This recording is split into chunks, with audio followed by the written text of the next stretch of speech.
Dear all, this video discusses how to find linear convolution using DFT.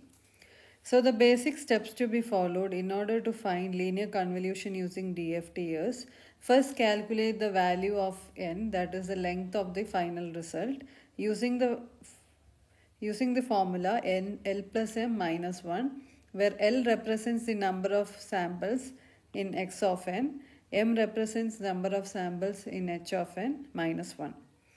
Now make sure that h of n and x of n are of equal length. Next step will be calculate DFT of x of n and find out capital X of k, and similarly calculate DFT of h of n, that means capital H of k. Next step is multiply both x of k and h of k to get x of k into h of k.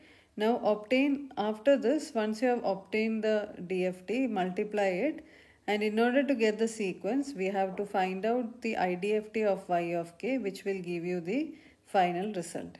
For example, consider the sequence x of n is equal to 1, 2 and h of n is equal to 2, 2.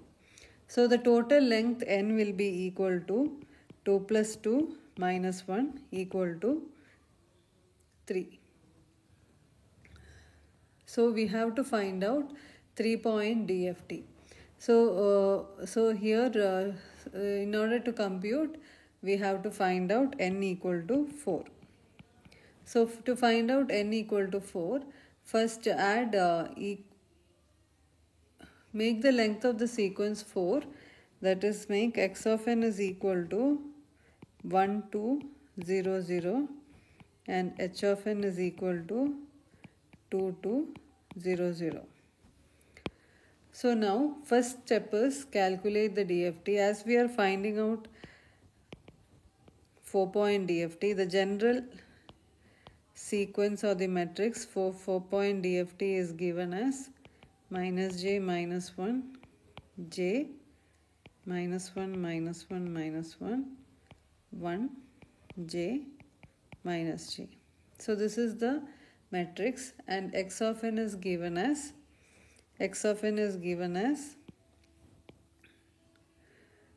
so directly we can find out x of n is given as 1, 2, 0, 0.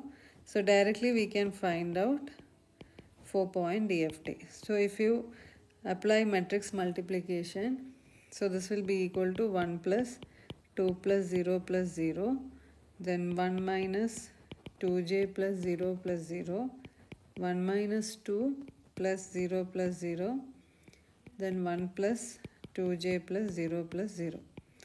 So if you find out the result, you will obtain this as 3, 1 minus 2j minus 1 and 1 plus 2j.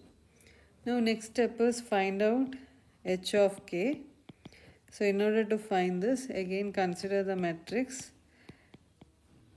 minus j minus 1 j minus 1 1 minus 1 j minus 1 minus j multiplied with the second sequence, that is 2 2 0 0.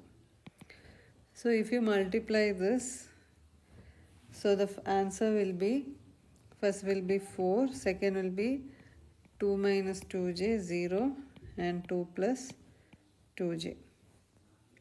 So the next step is, in order to get y of k, you have to multiply x of k into h of k. So this can be obtained as, so each of the values will be, y of 0 will be equal to x of 0 into h of 0. So that will be equal to 3 into 4 equal to 12. Then y of 1 will be equal to 1 minus 2j into 2 minus 2j. So if you find this will be equal to minus 2 minus 6j.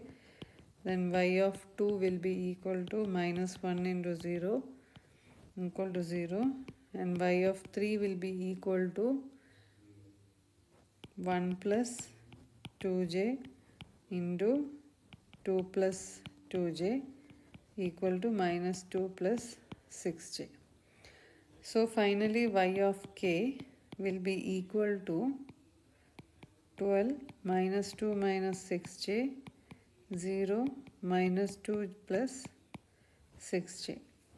So next step is you have to find out the IDFT of the sequence.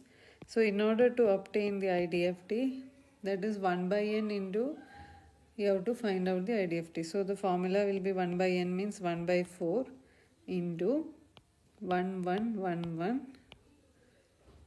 1 1 j minus 1.